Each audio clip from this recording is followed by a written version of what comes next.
వివేక హత్య case mystery వీడలేదు. దర్యాప్తు కొలిక్కి రాలేదు. దీంతో రాజకీయ పార్టీల మధ్య మాటలు తీవ్రమవుతున్నాయి. ప్రాథమిక సాక్ష్యాలను తారుమారు చేయడంలో పోలీసు అధికారులపై ఆరోపణలు వెల్లువెత్తుతున్నాయి. ఈ అంశాలపై కేంద్ర రాష్ట్ర ఎన్నికల అధికారులకు ఫిర్యాదు చేసిన వివేక కుటుంబ సభ్యులు కాసేపట్లో మరోసారి మీడియా ముందుకు రాబోతున్నారు. ఇప్పటికే కేసును సీబీఐకు అప్పగించాలంటూ వైఎస్ జగన్ హైకోర్టులో పిటిషన్ దాఖలు చేశారు. మరోవైపు ఏపీ పోలీసులపై నమ్మకం లేదంటూ సీబీఐ విచారణ డిమాండ్ చేస్తూ ఏపీ హైకోర్టులో వివేక సతీమణి సౌభాగ్యమ్మ కూడా ఓ పిటిషన్ దాఖలు చేశారు. వీటితో పాటు మరో ప్రైవేట్ పిల్ కూడా ఏపీ హైకోర్టులో దాఖలైంది. ఈ పిటిషన్పై విచారించిన హైకోర్టు గురువారానికి వాయిదా వేసింది. వివేక కూతురు సునీతారెడ్డి సైతం ఏపీ పోలీసులపై అనుమానం వ్యక్తం చేస్తూ ఈసీకి ఫిర్యాదు చేశారు. హత్య జరిగి 2 వారాలైనా ఒక చిన్న క్లూ కూడా దొరకకపోవడంపై ఆమె అనుమానం వ్యక్తం చేశారు. అంతేకాదు పులివెందుల సీఐ పాత్రపై తమకు అనుమానం ఉందంటూ ఆమె చేసిన వ్యాఖ్యలు సంచలనమయ్యాయి. మరోవైపు హత్య కేసును విచారిస్తున్న జిల్లా ఎస్పీ రాహుల్ దేవ్ శర్మ బదిలీ కావడంతో విచారణ ఆలస్యమయ్యేలా కనిపిస్తోంది.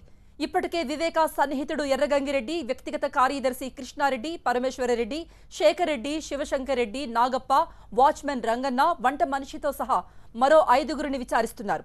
ఇది రాజకీయ హత్యలా, ఆర్థిక లావాదేవీల వ్యవహారమా అన్న కోణాల్లో కూడా విచారణ సాగుతోంది.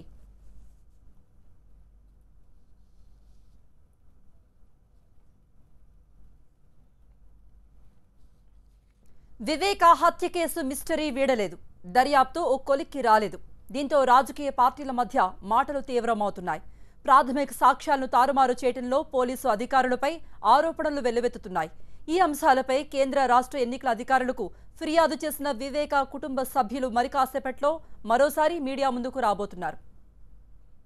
దీనిపై మరింత సమాచారం మా ప్రతినిధి విజయ్ లైవ్లో అందిస్తారు. విజయ్,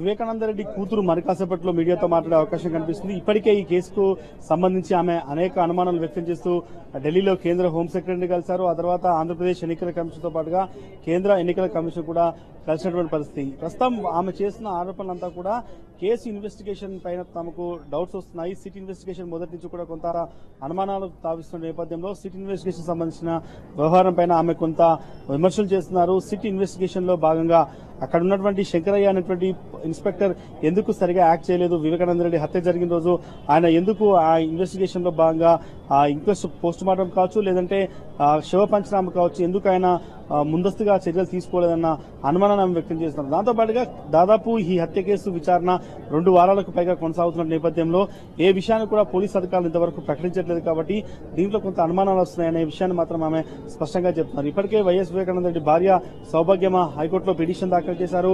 హైకోర్టులో కూడా ఈ పిటిషన్ పైన విచారణ జరిగింది. రేపు ఆ పిటిషన్ పైన మరొకసారి ఆంధ్రప్రదేశ్ హైకోర్టులో కూడా విచారణ జరిగే అవకాశం కనిపిస్తున్న నేపథ్యంలో ప్రస్తుతం వైఎస్ వివేక కుటుంబ సభ్యులకు ఉన్నటువంటి డౌట్స్ అంతా కూడా ఆ రోజు సీన్ లో వైఎస్ కు సంబంధించినటువంటి కుటుంబ సభ్యులు, వివేక కుటుంబ సభ్యులు ఈ యొక్క సాక్ష్యాలను తారుమారు చేశారని చెప్పి ఆరోపిస్తున్న నేపథ్యంలో అసలు పోలీసు అధికారులు ఎందుకు యాక్ట్ చేయాలన్న క్వశ్చన్ ని ఆమె ఈ రోజు ముందుకు తీసుకొచ్చే ప్రయత్నం చేస్తున్నారు.